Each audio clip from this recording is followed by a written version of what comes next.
Hello students, फिर से आप सभी का द साइंस मैजिक में स्वागत है।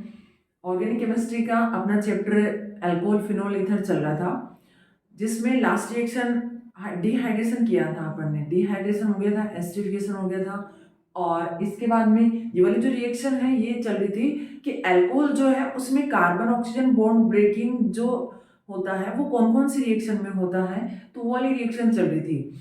अब देखो, उससे आगे अपन स्टडी करते हैं कि जो एथेनॉल होता है उसके निर्जलन से, उसके डिहाइड्रेशन से क्या बनता है, एथीन बनता है। तो इसमें जो मैकेनिज्म फॉलो होती है वो क्रियाविधि अपन आज थोड़ा सा डिस्कस करते हैं। देखो, सबसे पहले तो अपन एथेनॉल लेते हैं। एथेनॉल CH3CH2OH, ये है अपने पास एथेनॉल। एथेनॉल को जब आप कंसंट्रेट H2SO4 कंसंट्रेट एसिड जो लोगे और अगर ट्रीट करोगे टेम्परेचर 443 केल्विन पर, तो इससे प्रोडक्ट बनता है अपना CH2 डबल बॉन्ड CH2, और साथ में निकलता है अपना वाटर का एक मॉलिक्यूल, ये बनती है एथीन।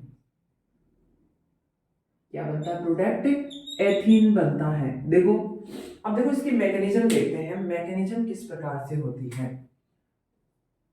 ये तो पहले भी पढ़ लिया अपन ने डिहाइड्रेशन में भी। अब बात करते हैं मैकेनिज्म। देखो, मैकेनिज्म में क्या होते हैं, स्टेप होते हैं। देखो, जैसे सबसे पहला स्टेप होगा स्टेप फर्स्ट। इसमें देखो क्या होता है, स्टेप फर्स्ट में क्या होता है, प्रोटोनेटेड एल्कोहल का फॉर्मेशन होता है। फॉर्मेशन ऑफ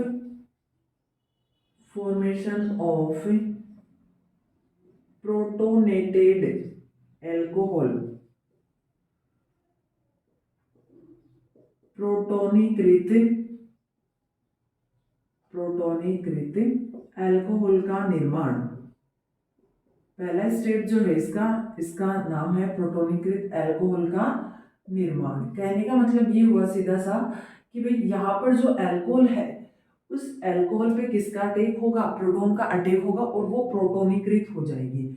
देखो, आपने क्या ले रखा है, CH3CH2OH, ठीक है। ऑक्सीजन पे क्या प्रेजेंट है, दो लोन पेयर। इसके ऊपर जब प्रोटॉन अटैक करता है, देखो प्रोटॉन कहाँ से आया, आपने क्या लिया है, एसिड लिया है, तो एसिड का काम क्या होता है, यहाँ से क्या निकलेगा आपके पास H+ निकलेगा। तो ये H+ अटैक करेगा किस पे, ऑक्सीजन पे, तो ये अटैक करेगा तो क्या बन जाएगा, CH3CH2OH, और एक H और जुड़ जाएगा, और क्या आ जाएगा, पॉजिटिव आ जाएगा। ठीक है, एक लोन पेयर ऐसा ऐसा रह जाएगा।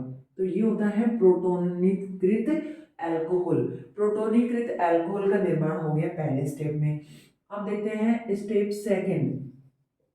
स्टेप सेकंड में क्या होता है, देखो स्टेप सेकंड की बात करते हैं तो इसमें देखो, इसको ऑक्सोनियम आयन भी बोला जाता है। प्रोटोनीकृत एल्कोहल भी बोल सकते हैं इसको, और इसको ऑक्सोनियम आयन भी बोल सकते हैं। ऑक्सोनियम आयन इसलिए बोल दिया गया, ऑक्सीजन पे क्या है, पॉजिटिव चार्ज है, तो ऑक्सोनियम आयन बनता है। ठीक है। अब देखो सेकंड स्टेप में क्या होगा, वाटर मॉलिक्यूल का निष्कासन।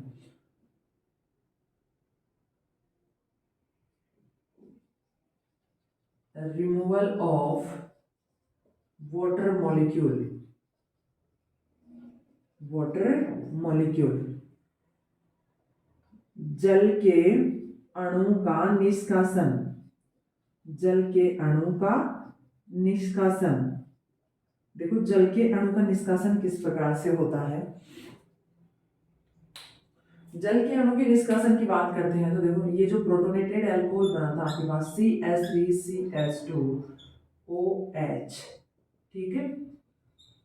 अब देखो, आपको पता है ऑक्सीजन पे पॉजिटिव चार्ज स्टेबल नहीं होता है, और यहाँ पर क्या आ रहा है, पॉजिटिव चार्ज आ रहा है। तो ऑक्सीजन पर पॉजिटिव चार्ज हटाने के लिए ऑक्सीजन क्या करता है, कोई भी एक एटम होगा उससे जिससे बॉन्ड बना रखा है, उसके बॉन्ड के इलेक्ट्रॉन अपनी ओर खींच लेगा, क्योंकि इसकी विद्युत ऋणता तो क्या होती है, ज्यादा होती है, ये तो अधिक विद्युत ऋणी परमाणु है। तो इससे जो एटम जुड़ा हुआ होगा उससे क्या कर लेगा, इलेक्ट्रॉनों को अपनी ओर खींच लेगा।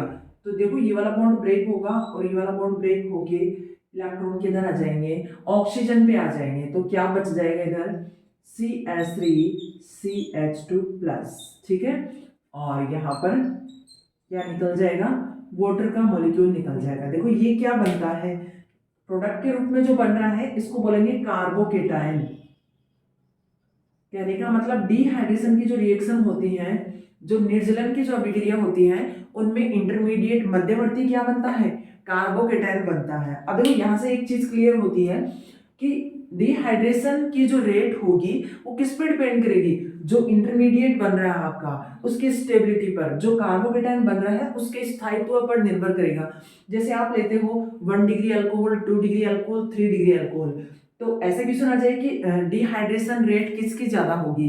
तो इसमें देखो जैसे 1 डिग्री है, 2 डिग्री है, 3 डिग्री, तीनों से कार्बोकेटायन बनेंगे। 1 डिग्री अल्कोहल से 1 डिग्री कार्बोकेटायन, 2 डिग्री अल्कोहल से 2 डिग्री कार्बोकेटायन, 3 डिग्री अल्कोहल से 3 डिग्री कार्बोकेटायन। अपने को पता है कि भी 3 डिग्री कार्बोकेटायन मोर स्टेबल होता है इनमें से सब में।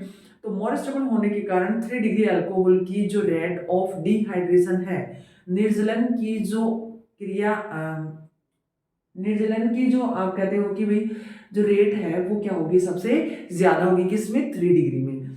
और यहाँ पर 1 डिग्री में सबसे कम होगी, क्योंकि यहाँ पर 1 डिग्री कार्बोकेटायन बनता है।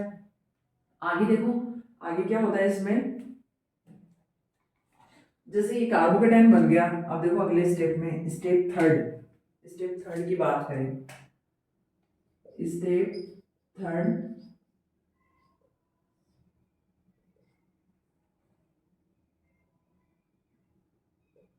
स्टेप थर्ड में हो जाएगा transfer of hydrogen, transfer of hydrogen, या फिर इसका नाम आप लिख सकते हो फॉर्मेशन ऑफ एल्किन, जो भी आप लिख सकते हो। हाइड्रोजन का स्थानांतरण, देखो इसमें देखना, जैसे आपके पास था 1 डिग्री कार्बोकेटायन CH3CH2+। अब देखो क्या होता है, यहाँ से एक हाइड्रोजन जो होगा, यहाँ से एक हाइड्रोजन अपने इलेक्ट्रॉन यहाँ दे देगा और खुद किसके रूप में निकल जाएगा, H+ के रूप में निकल जाएगा। तो क्या बन जाएगा, CH2 double bond CH2, CH2 double bond CH2, और साथ में क्या निकल जाएगा, H+, प्रोटॉन निकल जाएगा। ये क्या बन गया, एल्किन बन गई। एल्किन भी कौन सी, एथीन बन गई। अब देखो लास्ट में जो H+ बचता है आपके पास, वो H+, देखो यहाँ पर सबसे पहले जो इसमें एसिड में से निकाला था तो क्या बच गया था आपके पास, HSO4- बच गया था यहाँ पर। ठीक है, कहने का मतलब ये हुआ कि यहाँ पर अगर आप एक स्टेप और ऐड करना चाहो तो ऐसे भी लिख सकते हो, H2SO4 जो है ये किस में ब्रेक होगा, H+ और HSO4- में। तो H+ तो आपने काम में ले लिया यहाँ पर, और HSO4 जो है ये क्या करेगा, HSO4 जो है ये लास्ट में जो H+ निकल रहा है इसके साथ HSO4- जुड़ जाएगा और क्या बना लेगा, H2SO4 फिर से बना लेगा, फिर से इस रिएक्शन में ये काम में आ जाएगा। ठीक है, तो ये थी एथेनॉल से एथीन निर्माण की क्रिया विधि, जिसमें आपने देखा कि जो प्रोटॉन है अल्कोहल के ऑक्सीजन पे अटैक करता है और ऑक्सोनियम आयन का निर्माण करता है। ये क्या बन रहा है यहाँ पे, ऑक्सोनियम आयन बोल सकते हो इसको, प्रोटोनेटेड अल्कोहल भी बोल सकते हो। और बाद में क्या हुआ, देखो वाटर मॉलिक्यूल निकल रहा है यहाँ से, क्योंकि ऑक्सीजन जो है उसके ऊपर पॉजिटिव चार्ज स्टेबल नहीं होता है, ऑक्सीजन पर पॉजिटिव चार्ज स्टेबल नहीं होता है, तो ऑक्सीजन क्या करेगा, पास वाले बॉन्ड से इलेक्ट्रॉन ले लेगा और H2O निकल जाएगा। और यहाँ पर क्या बन रहा है, 1 डिग्री कार्बोकेटायन। और जो रिमूवल जो बात करते हो आप कि भाई जो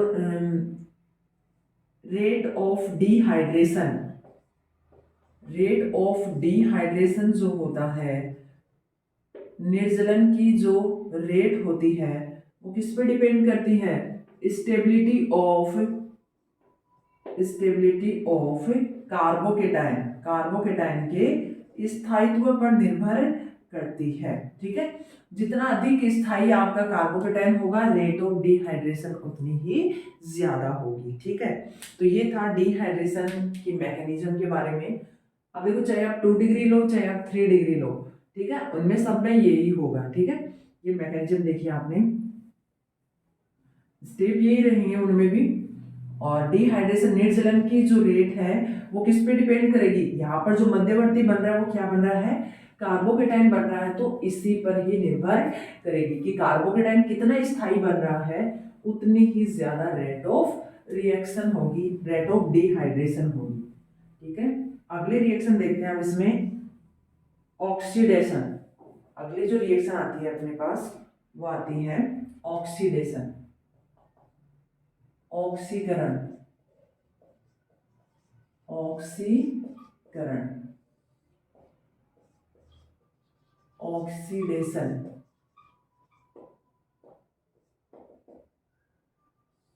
ऑक्सीकरण में देखना आप, जैसे अपन बात करते हैं, एक तो होता है, देखो एक तो जो आपके पास ऑक्सीकरण के लिए एक तो आप लेते हो क्रोमिक एनहाइड्राइड काम में लेते हो, ठीक है, और एक काम में ले सकते हो कॉपर मेटल। एक तो ऑक्सीडाइजिंग एजेंट जो है ऑक्सीकारक,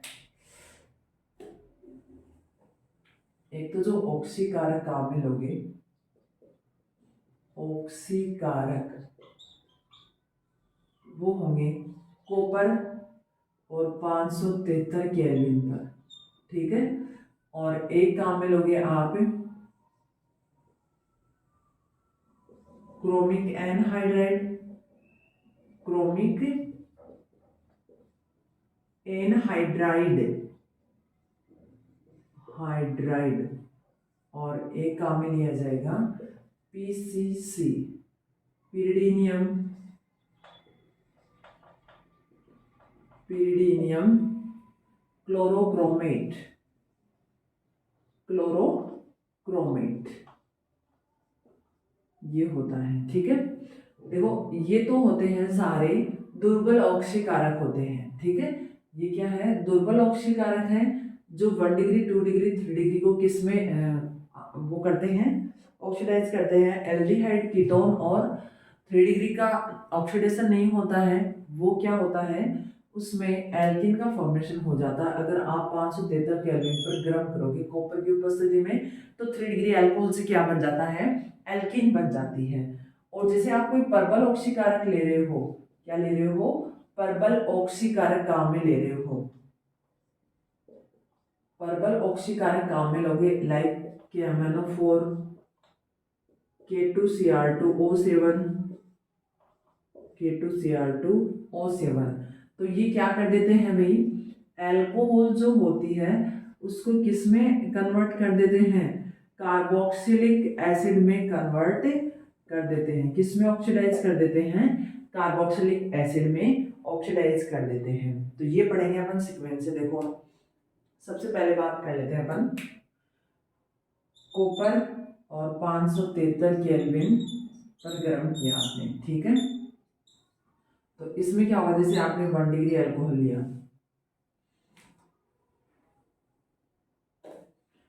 आर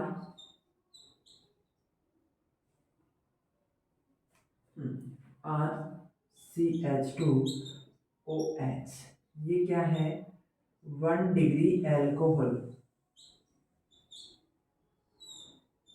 1 डिग्री एल्कोहल, इसको कॉपर की प्रेजेंस में 573 केल्विन पर गर्म कर रहे हो, तो क्या बन जाएगा, RCHO, और साथ में क्या निकल जाएगा, H2, हाइड्रोजन निकल जाएगा। क्या बना है 1 डिग्री अल्कोहल से, एल्डिहाइड बना है। क्या बन गया, एल्डिहाइड बन गया, ठीक है। अब देखो जैसे बात करें अपन, ये तो एल्डिहाइड बन गया। अब एक चीज ध्यान रखना, ऑक्सीकरण का मतलब क्या होता है भाई, ऑक्सीकरण की बात करते हैं जब भी, ऑक्सीकरण में होता है या तो ऑक्सीजन का जुड़ना, ऑक्सीजन का जुड़ना, या फिर हाइड्रोजन का निकलना, ठीक है। तो यहाँ पर क्या हो रहा है, हाइड्रोजन निकल रही है, हाइड्रोजन निकल रही है, और क्या बन रहा है, एल्डिहाइड बन रहा है। ऐसे ही बात करते हैं 2 डिग्री अल्कोहल की। 2 डिग्री अल्कोहल में आप लेते हो RCHROH, ये है आपके पास 2 डिग्री अल्कोहल। 2 डिग्री अल्कोहल को कॉपर की प्रेजेंस में 573 केल्विन पर गर्म किया जाता है, तो देखो यहाँ से एक हाइड्रोजन यहाँ से, एक हाइड्रोजन यहाँ से निकलेगा H2 की फॉर्म में, तो क्या बचा, ये दोनों निकलेंगे तो यहाँ पर क्या आ जाएगा, डबल बॉन्ड आ जाएगा। ठीक है, तो ये क्या बन जाएगा, कीटोन बन जाएगा RCOR, और क्या निकल जाएगा H2, ये बन गया कीटोन। कीटोन, ठीक है। ऐसे ही बात करें अपन 3 डिग्री अल्कोहल की, तो 3 डिग्री अल्कोहल में जैसे आपने लिया काम में CH3 CH3 CH3 OH, tertiary butyl alcohol काम में लिया है आपने। ठीक है, ये है 3 डिग्री अल्कोहल, 3 डिग्री, ऊपर लिख लेते हैं चलो, 3 डिग्री अल्कोहल की बात करते हैं अगर अपन, CH3 C CH3 CH3 OH, ये है 3 डिग्री अल्कोहल। 3 डिग्री अल्कोहल जो है, इसको जब आप कॉपर की प्रेजेंस में 573 केल्विन पर गर्म करते हो, तो देखो क्या होता है, इसमें से डिहाइड्रेशन हो जाता है और क्या बन जाती है, इससे एल्कीन बन जाती है। क्या बन जाती है, एल्कीन बन जाती है। डिहाइड्रेशन होता है, निर्जलन का मतलब H2 निकल जाता है, और ये क्या बन जाती है, एल्कीन बन जाती है। देखो फिर से एक बार देख लो, अगर ऑक्सीडाइजिंग एजेंट आप ले रहे हो कॉपर, कॉपर की प्रेजेंस में जब आप 573 केल्विन पर गर्म करोगे 1 डिग्री 2 डिग्री और 3 डिग्री अल्कोहल को, तो 1 डिग्री से तो क्या बन जाएगा, अल्कोहल सॉरी एल्डिहाइड, 2 डिग्री से कीटोन, और 3 डिग्री में कोई ऑक्सीडेशन नहीं होगा, इसमें सीधा क्या हो जाएगा, डिहाइड्रेशन हो जाएगा और उससे क्या बन जाएगी, एल्कीन बन जाएगी। ये था पहला ऑक्सीडाइजिंग एजेंट। अब अगले की बात करते हैं, क्रोमिक एनहाइड्राइड जो है, उससे क्या बनता है, देखो क्रोमिक एनहाइड्राइड,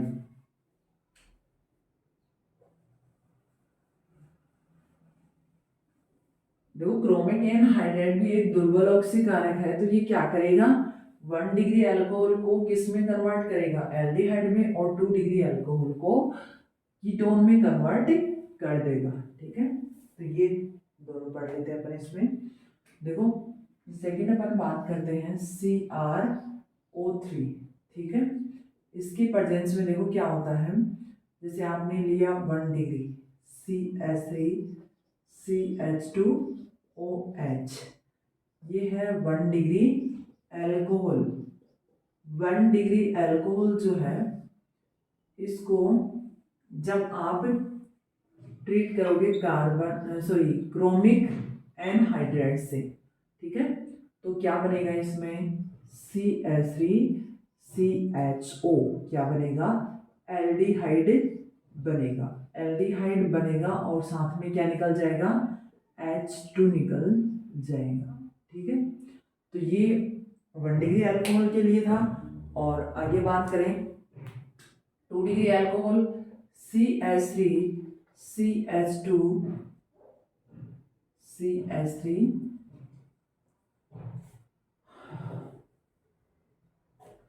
CH3 CH3OH, ये है अपने पास 2 डिग्री अल्कोहल।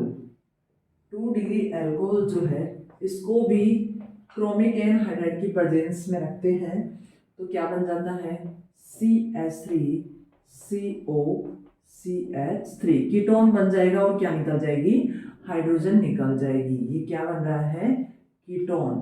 ठीक है, कीटोन में भी क्या बन रहा है, एसीटोन बन रहा है। ठीक है, तो क्रोमिक एनहाइड्राइड जो है वो 1 डिग्री को एल्डिहाइड में ऑक्सीडाइज करता है, 2 डिग्री अल्कोहल को कीटोन में ऑक्सीडाइज करता है। ठीक है, अब एक बार आगे बात करते हैं अपन इसकी, थर्ड नंबर जो अपना PCC, पिरिडीनियम क्लोरोक्रोमेट जो है, ये देखो 1 डिग्री अल्कोहल होगा अगर आपके पास RCH2OH, 1 डिग्री अल्कोहल, तो 1 डिग्री अल्कोहल को जब आप पिरिडीनियम क्लोरोक्रोमेट से ट्रीट करोगे, पिरिडीनियम क्लोरोक्रोमेट, तो क्या बन जाएगा, वही ऑक्सीडेशन से तो क्या बनना भी, एल्डिहाइड बन जाएगा और क्या निकल जाएगा, हाइड्रोजन निकल जाएगा साथ में H2।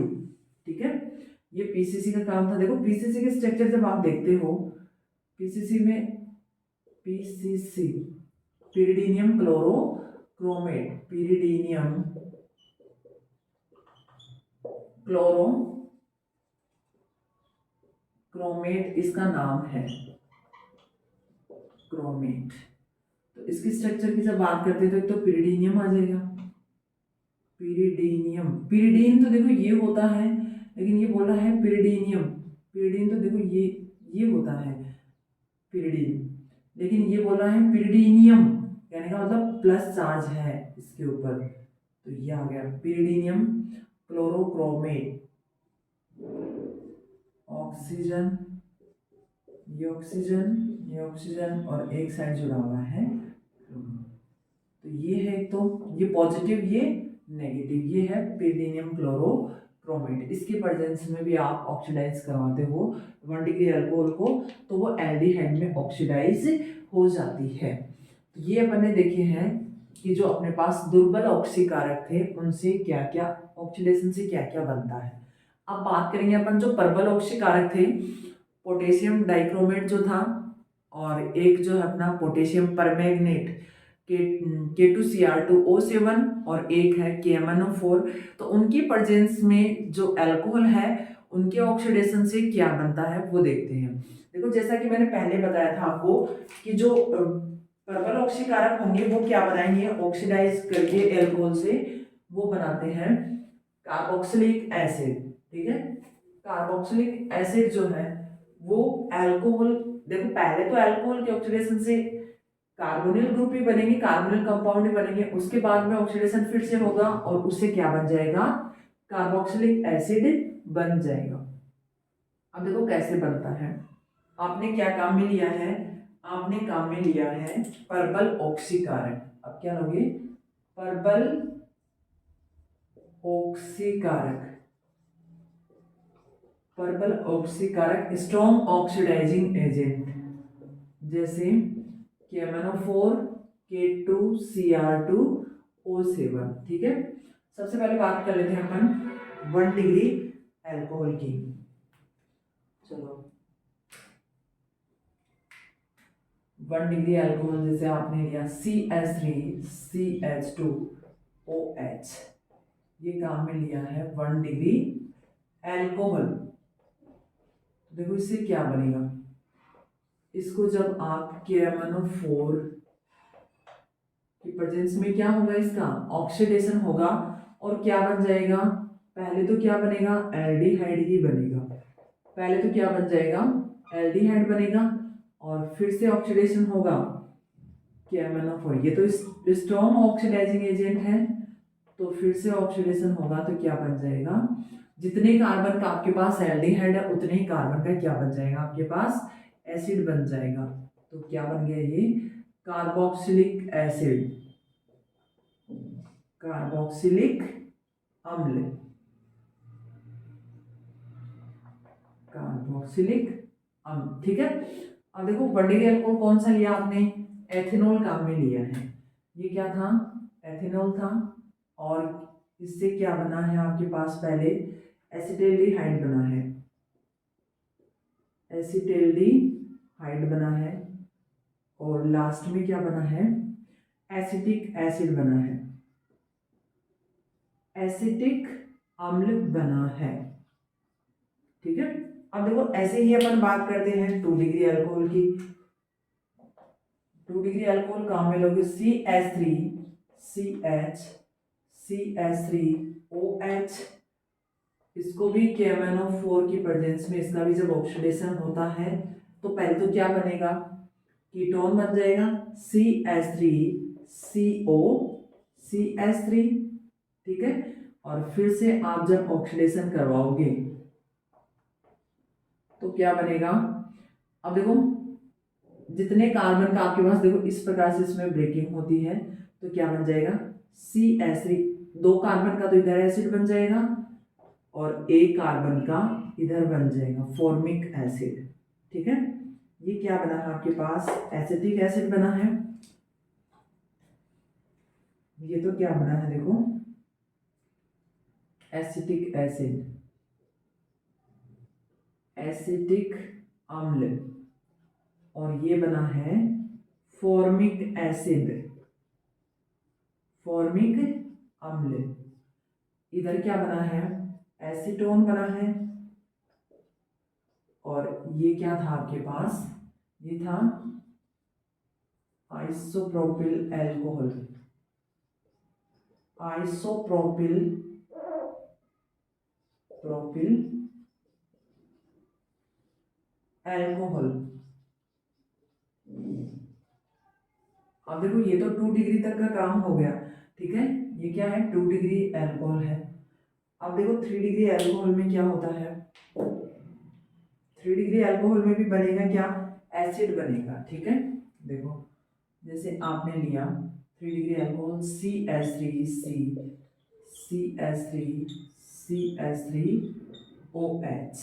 ठीक है, और KMnO4 की प्रेजेंस में ऑक्सीडेशन हुआ तो क्या बनेगा, पहले तो देखो एक तो बन जाएगा कीटोन बन जाएगा एक तो, ठीक है, और एक बन जाएगा फॉर्मेल्डिहाइड बन जाएगा, ठीक है। 3 कार्बन का तो बन जाएगा एसीटोन, और एक कार्बन वाला क्या बन जाएगा, फॉर्मेल्डिहाइड। अब देखो वापस KMnO4 की प्रेजेंस में इनको ट्रीट करेंगे तो इनका ऑक्सीडेशन हो जाएगा, तो वहां से क्या बनना है देखो, एक तो एसिटिक एसिड बन जाएगा, और इससे देखो एसीटोन से ही क्या क्या बनेगा, एक तो एसिटिक एसिड बन जाएगा, और एक क्या बन जाएगा, फॉर्मिक एसिड, और एक जो फॉर्मेल्डिहाइड है इससे भी क्या बन जाएगा, फॉर्मिक एसिड बन जाएगा, ठीक है। ये क्या था आपके पास, ये है टर्सरी तृतीयक ब्यूटिल एल्कोहल, तृतीयक ब्यूटिल एल्कोहल लिया था आपने,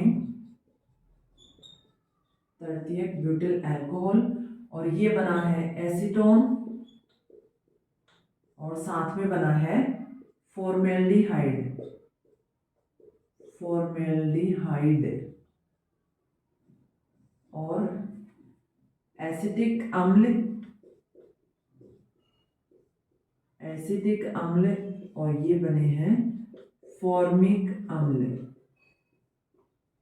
फॉर्मिक अम्ल, ठीक है। तो ये तीनों अल्कोहल जो है इनका प्रबल ऑक्सीकारक की उपस्थिति में ऑक्सीकरण देखा आपने। अल्कोहल ये 3 डिग्री अल्कोहल था, 3 डिग्री अल्कोहल से भी क्या बना है लास्ट में आगे, कार्बोक्सिलिक एसिड ही बना है जैसा कि इनमें बन रहा था। तो ये ऑक्सीडेशन कंप्लीट हो गया। इसमें भी आपने देखा कि जो कार्बन ऑक्सीजन बॉन्ड है वो ब्रेकिंग टेक प्लेस करता है, मतलब वो ब्रेकिंग होती है। तो अब देखो इसके बाद में यहाँ तक आपने एसिडिफिकेशन भी कर लिया, डिहाइड्रेशन भी, ऑक्सीडेशन हो गया। आगे अपन पढ़ेंगे फिनोल की अभिक्रियाएं। फिनोल जो है उसकी कुछ रिएक्शंस है जो बहुत ही इंपॉर्टेंट है, वो पढ़ेंगे, और उनमें से रिएक्शन आएगी इलेक्ट्रोफिलिक सब्स्टिट्यूशन रिएक्शन, इलेक्ट्रॉन्स नहीं प्रतिस्थापन अभिक्रियाएं, वो भी इंपॉर्टेंट है, जैसे नाइट्रेशन है, हेलोजिनेशन है, सल्फोनेशन है, वो सारी किसमें आती है, इलेक्ट्रोफिलिक सब्स्टिट्यूशन रिएक्शंस में आती हैं। तो एक एक करके अपन स्टडी करते हैं इनका, फिनोल की जो रिएक्शन है उनका। ये ऑक्सीडेशन कंप्लीट हो गया है। प्रबल ऑक्सीकारक की उपस्थिति में देख लिया आपने, और दुर्बल की उपस्थिति में भी देख लिया क्या बन रहा है।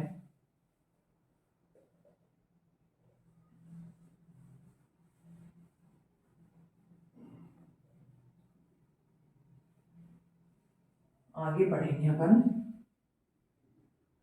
फिनोल की अभिक्रियाएं। फिनोल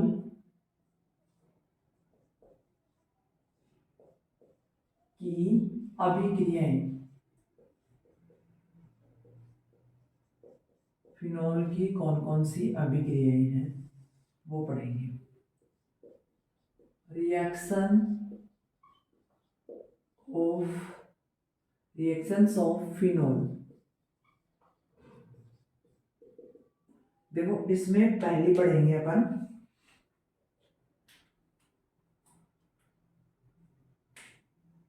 पहली टाइप की जो रिएक्शन है वो होगी इलेक्ट्रॉन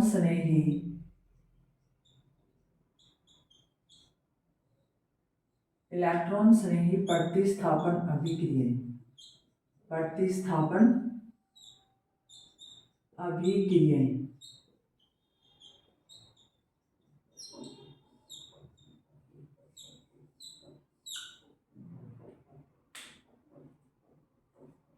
इंग्लिश में बोलेंगे इन्हें electrophilic substitution reactions. Substitution reaction. देखो कौन कौन सी रिएक्शन होती है वो अपन नंबर से स्टडी करेंगे। देखो सबसे पहली बात तो ये कि भाई जो फिनोल होता है, देखो फिनोल जो होता है ये फिनोल है अपने पास OH, ऑक्सीजन पे 2 लोन पेयर होते हैं। फिनोल में देखो जो बेंजीन रिंग होती है, बेंजीन रिंग में क्या प्रेजेंट होता है, रेजोनेंस। ये क्या दर्शाती है, अनुनाद दर्शाती है। अनुनाद दर्शाती है तो अनुनाद के कारण जो बेंजीन रिंग होती है, बेंजीन रिंग जो होगी अनुनाद के कारण बेंजीन रिंग की ऑर्थो और पैरा पोजीशन पर, ऑर्थो और पैरा पोजीशन जो होती है इनके ऊपर क्या हो जाता है, इलेक्ट्रॉन घनत्व। इलेक्ट्रॉन घनत्व क्या हो जाता है, बढ़ जाता है। इलेक्ट्रॉन घनत्व क्या हो जाता है, इंक्रीज हो जाता है। इंक्रीज होता है तो इंक्रीज होता है तो यहाँ पर ऑर्थो और पैरा पर कौन अटैक कर सकता है, इलेक्ट्रोफाइल अटैक कर सकता है। इलेक्ट्रोफाइल अटैक करेगा। इलेक्ट्रोफाइल का मतलब इलेक्ट्रॉन स्नेही। इलेक्ट्रोफाइल का मतलब हुआ इलेक्ट्रॉन स्नेही। इलेक्ट्रॉन स्नेही होगा वो बेंजीन की, फिनोल की बेंजीन की ऑर्थो और पैरा पे, ऑर्थो ये है और ये पैरा पोजीशन पे, इन पे क्या करेगा, इलेक्ट्रोफाइल अटैक कर सकता है। क्यों, क्योंकि ये जो तीनों पोजीशन जो है इन पे इलेक्ट्रॉन डेंसिटी क्या होती है, बढ़ती है। इलेक्ट्रॉन डेंसिटी ज्यादा होती है। इलेक्ट्रॉन डेंसिटी ज्यादा होने के कारण यहाँ पर कौन अटैक कर सकता है भाई, इलेक्ट्रोफाइल। जिसके पास इलेक्ट्रॉनों की कमी होती है वो क्या कर सकता है, इन पोजीशन पर अटैक कर सकता है। अब देखो एक एक करके रिएक्शंस पढ़ते हैं। ऐसी कौन कौन सी रिएक्शन है जिनमें ऑर्थो और पैरा पर इलेक्ट्रोफाइल अटैक करता है। देखो पहली रिएक्शन अपन पढ़ेंगे नाइट्रेशन। नाइट्रेशन जो है, पहली जो रिएक्शन आएगी वो आएगी नाइट्रीकरण। नाइट्रीकरण और इंग्लिश में बोलेंगे इसे नाइट्रेशन। नाइट्रेशन जो रिएक्शन है वो इलेक्ट्रोफिलिक सब्स्टिट्यूशन रिएक्शन का एग्जाम्पल है। देखो इसमें होगा क्या, फिनोल है, फिनोल को अगर आप, फिनोल है आपके पास ये, और फिनोल को आप ट्रीट करवाओगे कंसंट्रेट H2SO4 से, कंसंट्रेट H2SO4 से, और हाँ सॉरी H2SO4 नहीं HNO3, कंसंट्रेट HNO3। तो नाइट्रिक एसिड जो है उससे आप ट्रीट करवाओगे तो देखो इस नाइट्रिक एसिड से जो इलेक्ट्रोफाइल बनता है वो बनता है NO2 प्लस बनता है। ठीक है, नाइट्रीकरण में जो इलेक्ट्रोफाइल बनता है वो NO2 प्लस बनता है। तो ये NO2 प्लस जो होगा ये क्या करेगा भाई, ऑर्थो और पैरा पर आपने देखा रेजोनेंस से क्या होता है, इलेक्ट्रॉन डेंसिटी बढ़ जाती है। तो ये कहाँ अटैक करेगा, यहाँ पर भी अटैक करेगा, और ऑर्थो उधर भी है और पैरा पे भी अटैक करेगा। ठीक है, और ऑर्थो इधर वाले पे भी अटैक कर देगा। ठीक है, तो क्या बन जाएगा प्रोडक्ट, आपके पास प्रोडक्ट बनेगा। अगर आप कंसंट्रेट लेते हो तो प्रोडक्ट आपके पास बनेगा OH NO2 NO2 NO2, तीनों पोजीशन पे नाइट्रो ग्रुप जुड़ जाएगा और इसका नाम हो जाएगा 2,4,6 tri nitro 2,4,6 2,4,6 tri nitro phenol tri nitro phenol. ठीक है, और इसी का ही दूसरा नाम होता है, इसको ही क्या कहते हैं, पिक्रिक एसिड कहा जाता है। पिक्रिक अम्ल, पिक्रिक अम्ल कहते हैं, पिक्रिक एसिड कहा जाता है। अब देखो, अगर आप क्या लोगे, अगर फिनोल को आप, ये फिनोल है और इसको ट्रीट करवाओगे आप किससे, डाइल्यूट HNO3 से, तनु HNO3 काम मिलोगे तो इलेक्ट्रोफाइल तो वही बनना है NO2 प्लस। तो क्या बनेगा आगे, आगे बनेगा आपके पास प्रोडक्ट के रूप में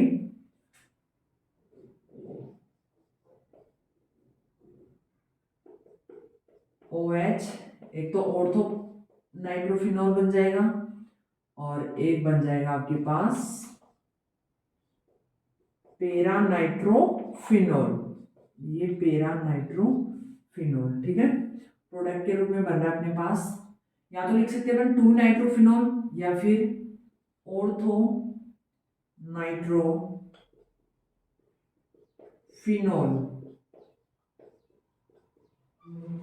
और एक क्या बना है, पेरा नाइट्रोफिनॉल बना है अपने पास। ठीक है, कब बना है ये, जब आपने डाइल्यूट HNO3 काम में लिया है। ठीक है, और जब आप कंसंट्रेट HNO3 काम में लेते हो तो प्रोडक्ट क्या बनता है, 2,4,6 ट्राइनाइट्रोफिनॉल, जिसका कॉमन नेम होता है पिक्रिक एसिड। ठीक है, अब देखो ये नाइट्रेशन तो है, लेकिन इसमें देखो ऑर्थोनाइट्रोफिनॉल बना है और एक बना है पेरानाइट्रोफिनॉल। तो जब भी रिएक्शन में ये दोनों प्रोडक्ट बनते हैं तो इनको ये दोनों सेपरेट किस मेथड से किए जाते हैं, इनको इनका पृथक्करण जो है वो किस मेथड से किया जाता है वो देखते हैं अपन। देखो होता क्या है, जो फिनोल जो है इसको जब आप डाइल्यूट नाइट्रिक एसिड जो लेते हो, डाइल्यूट नाइट्रिक एसिड काम में लेते हो, तो उसकी प्रेजेंस में आप रिएक्शन करवाते हो तो क्या बनता है, ऑर्थो और पेरा का मिश्रण बनता है। ऑर्थो और पेरा का क्या बनता है, मिश्रण बनता है, ऑर्थो और पेरा। देखो एक तो आपके पास है ऑर्थो नाइट्रोफिनॉल OH, और ये है नाइट्रो ग्रुप, ये ऑर्थो नाइट्रोफिनॉल है। इसमें देखो इधर एक हाइड्रोजन बॉन्ड होता है इधर। ठीक है, क्या होता है, ऑर्थो नाइट्रोफिनॉल की जब आप बात करते हो तो इसमें इधर एक हाइड्रोजन बॉन्ड होता है। ठीक है, और जब आप बात करते हो पेरा नाइट्रोफिनॉल की, देखो ये है पेरा नाइट्रोफिनॉल OH, और दूसरा और एक और अणु लिख लेते हैं अपन पेरा नाइट्रोफिनॉल का, ये आ गया दूसरा अणु पेरा नाइट्रोफिनॉल का। देखो इसमें भी क्या होती है, हाइड्रोजन बॉन्डिंग होती है, इस प्रकार से हाइड्रोजन बॉन्डिंग आगे इसमें भी चलती रहती है, इधर भी हाइड्रोजन बॉन्ड बनाता है। ये है पेरा नाइट्रोफिनॉल और ये है अपने पास ऑर्थो नाइट्रोफिनॉल। देखना दोनों में क्या होता है, ऑर्थोनाइट्रोफिनॉल जो है इसमें जो हाइड्रोजन बंद होता है वो हाइड्रोजन बंद होता है इंट्रामोलिकुलर, इंट्रामोलिकुलर हाइड्रोजन बॉन्ड पाया जाता है, हाइड्रोजन बॉन्ड प्रेजेंट होता है। और पेरानाइट्रोफिनॉल की बात करते हो तो इसमें कौन सा पाया जाता है, intermolecular, intermolecular hydrogen bond present होता है भाई। ठीक है, देखो इसका अर्थ है अंतर अणुक, अंतराणुक, अंतराणुक हाइड्रोजन बंध, और इसको हिंदी में बोला जाता है अंतः अणुक, अंतः अणुक। ठीक है, अब देखो इनके प्रेजेंट होने से क्या होगा, देखो ये वाला जो हाइड्रोजन बॉन्ड है ये है अंतः अणुक, एक ही अणु में है, ठीक है। लेकिन यहाँ पर पैरानाइट्रोफिनॉल जो है इसमें जो हाइड्रोजन बॉन्ड है वो अंतराणुक है, मतलब दो अणुओं के बीच में है। तो इसलिए अपन कहते हैं कि जो इसका जो बॉइलिंग पॉइंट होता है पैरानाइट्रोफिनॉल का, बॉइलिंग पॉइंट जो होगा इस बॉन्ड, इस हाइड्रोजन बॉन्ड के कारण वो क्या होता है, बढ़ जाता है, इंक्रीज हो जाता है या अधिक होता है। ठीक है, इंक्रीज हो जाता है तो जब आप इसको गर्म करोगे, इन दोनों ये जो मिश्रण आपको मिला था नाइट्रेशन में, इस मिश्रण को जब आप गर्म करोगे तो जो ऑर्थोनाइट्रोफिनॉल था उसके अंदर तो अंतःअणुक हाइड्रोजन बंध है, और ये जो पैरानाइट्रोफिनॉल है इसमें कौन सा है, अंतराणुक, दो अणुओं के बीच वाला हाइड्रोजन बॉन्ड है। तो पैरानाइट्रोफिनॉल में अंतराणुक हाइड्रोजन बंध उपस्थित होने के कारण पैरानाइट्रोफिनॉल का क्वथनांक जो है वो बढ़ जाएगा। क्वथनांक बढ़ने का मतलब इसको गर्म करोगे तो ज्यादा टेम्परेचर का रिक्वायरमेंट होगा। ठीक है, बॉइलिंग होने के लिए, उबलने के लिए। तो जब आप टेम्परेचर दे रहे हो, दोनों को गर्म कर रहे हो, ऑर्थो और पेरा को, तो पेरा का तो बॉइलिंग पॉइंट ज्यादा है, तो ये तो पहले वाष्प में बनेगा ही नहीं, पहले वाष्प में परिवर्तित होगा ही नहीं, बॉईल नहीं होने लगेगा। उससे पहले तो क्या हो जाएगा बॉईल, ऑर्थो नाइट्रोफिनॉल जो है ये क्या होने लग जाएगा, वाष्प के रूप में कन्वर्ट होने लग जाएगा, क्योंकि इसका बॉइलिंग पॉइंट कम ही है और ये वाष्प के रूप में नहीं बनेगा। तो आप जो भाप आसवन विधि है उसके द्वारा इन दोनों को क्या कर सकते हो, अलग कर सकते हो। ठीक है, ऑर्थोनाइट्रोफिनॉल जो है ये कम टेम्परेचर पे ही क्या होने लग जाएगा, भाप के रूप में कन्वर्ट होने लग जाएगा, वाष्प के रूप में, वेपर के रूप में कन्वर्ट हो जाएगा। लेकिन जो पैरानाइट्रोफिनॉल है इसका बॉइलिंग पॉइंट ज्यादा होता है, इसलिए ये कम टेम्परेचर पे ही वाष्प नहीं बनेगा। तो जो वाष्प बनेगी ऑर्थोनाइट्रोफिनॉल की उसको अलग कर लिया जाएगा आसवन के द्वारा, और जो उसमें मिक्सर में बच जाएगा वो क्या बच जाएगा, अपना पैरानाइट्रोफिनॉल, क्योंकि वो वाष्प में कन्वर्ट नहीं होगा। नॉर्मल टेम्परेचर पे आप जो ऑर्थोनाइट्रोफिनॉल है ये किसमें कन्वर्ट हो जाएगा, वाष्प में, और ये अपने पास जो वाष्प में कन्वर्ट नहीं होगा ये अपने पास बच जाएगा। ठीक है, तो इस प्रकार से इन दोनों को अलग किया जाता है, ऑर्थोनाइट्रोफिनॉल और पैरानाइट्रोफिनॉल को वाष्प आसवन या भाप आसवन विधि द्वारा, भाप आसवन विधि द्वारा क्या कर लिया जाता है, दोनों को अलग कर लिया जाता है। ठीक है, तो ये था इसके बारे में कुछ थोड़ा सा, और आगे देखते हैं अपन ब्रोमिनेशन। ब्रोमिनेशन जो होता है वो भी किसका एग्जाम्पल है, इलेक्ट्रोफिलिक सब्स्टिट्यूशन रिएक्शन का ही एग्जाम्पल है। ब्रोमिनेशन जो है, ब्रोमिनन बोलते हो आप हिंदी में जिसे, वो भी किसका एग्जाम्पल है, वो भी एग्जाम्पल है इलेक्ट्रोफिलिक सब्स्टिट्यूशन। देखो अगला है बी, ये है ब्रोमिनन, ब्रोमिनन। ठीक है, ब्रोमिनेशन, ब्रोमिनेशन, ब्रोमिनेशन जो होगा इससे क्या क्या प्रोडक्ट बनते हैं और इसमें इलेक्ट्रोफाइल क्या बनता है। देखो जब एक तो देखो आप ले सकते हो ब्रोमीन वाटर। पहले तो अपन बात करते हैं कि जब फिनॉल को आप ब्रोमीन वाटर से ट्रीट करते हो, फिनॉल है आपका और इसको फिनॉल सॉरी ब्रोमीन वाटर जो होता है, ब्रोमीन वाटर से ट्रीट करते हो तो क्या बनता है इससे, इससे बनता है 2,4,6 ट्राई ब्रोमोफिनॉल।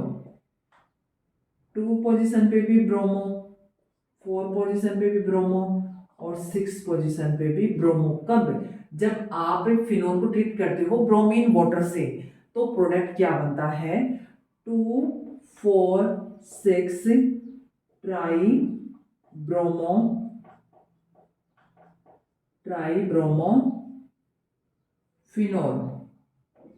ट्राईब्रोमोफिनोल बन जाएगा अपने पास, ठीक है। और अगर आप ये जो फिनोल है इसको फिनोल जो है OH फिनोल, इसको ट्रीट करते हो ब्रोमीन से और टेम्परेचर लेते हो 273 केल्विन और सॉल्वेंट लेते हो कार्बन डाइसल्फाइड या फिर क्लोरोफॉर्म।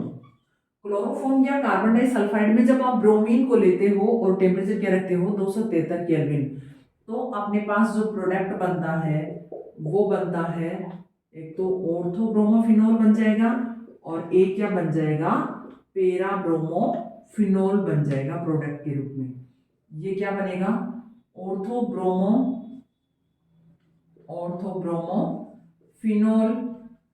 और ये बन जाएगा पेराब्रोमोफिनोल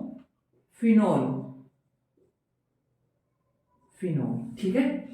तो देखो ब्रोमिनेशन में भी दो हैं, एक तो जब आप फिनोल को ब्रोमीन वाटर के साथ ट्रीट करते हो तो क्या बन जाता है 2,4,6 ट्राईब्रोमोफिनोल बन जाता है, और जब आप लेते हो ब्रोमीन को या तो कार्बन डाइसल्फाइड या फिर क्लोरोफॉर्म जो है उस विलायक में घुली हुई, उस सॉल्वेंट में घुली हुई ब्रोमीन को अगर काम में लेते हो फिनोल के लिए और टेम्परेचर 273 केल्विन लेते हो, तो उस केस में प्रोडक्ट क्या बनते हैं, ऑर्थोब्रोमोफिनोल और पेराब्रोमोफिनोल, ठीक है। तो ये आज अपने कुछ रिएक्शन कंप्लीट की हैं, इससे आगे कंटिन्यू में अगली क्लास में। Thank you.